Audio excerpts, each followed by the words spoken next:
இந்த இம்ப்ளான்ட்டில் பார்த்தீங்கன்னா இந்த 2 பேக் இருக்கும். இது போய் இந்த போனில் ஃபிக்ஸ் ஆயிரும்.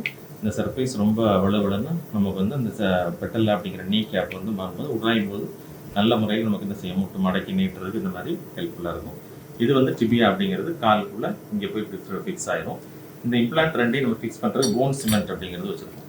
நம்ம கட்டடத்தில் கான்கிரீட்டில் சிமெண்ட் யூஸ் பண்ணுற மாதிரி இந்த ஒயிட் கலரில் இருக்கிறது பேர் வந்து சிமெண்ட். ஸோ இந்த சிமெண்ட்டை வந்து இந்த லிக்விடோட மிக்ஸ் பண்ணுவோம். மிக்ஸ் பண்ணோன்னா இது வந்து கான்கிரீட் மாதிரி என்ன ஆயிரும், செட் ஆயிரும். இதை வந்து போனில் வச்சுட்டு அதுக்கு மேலே இதை சர்ஃபேஸில் ஃபிக்ஸ் பண்ணுவோம். அதுக்கப்புறம் இதை தொடையலம்பில் ஃபிக்ஸ் பண்ணுவோம். ரெண்டையும் ஃபிக்ஸ் பண்ண பிறகு இடையில பாலியத்லின் அப்படின்னு ஒரு பிளேட் இருக்கும். இதை வந்து இங்கே வச்சோம். ஸோ கடைசியாக உங்கள் இம்ப்ளான்ட் போட்ட பிறகு உங்கள் முட்டு இந்த மாதிரி தான் இருக்கும்.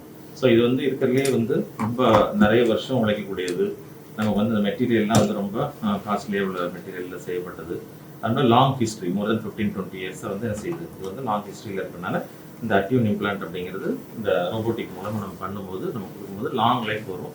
ஃபங்க்ஷன் நல்லா இருக்கும். மடக்கி நீட்டுறதுக்கு, படி ஏறி இறங்குறதுக்கு, நிறைய நேரம் நிற்க வேலை பார்க்குறதுக்கு எல்லாத்துக்குமே யூஸ்ஃபுல்லாக இருக்கும். இந்த இம்ப்ளான்ட் தான் இன்றைக்கி உங்களுக்கு என்ன செய்ய போகிறோம் நம்ம கொடுப்போம்.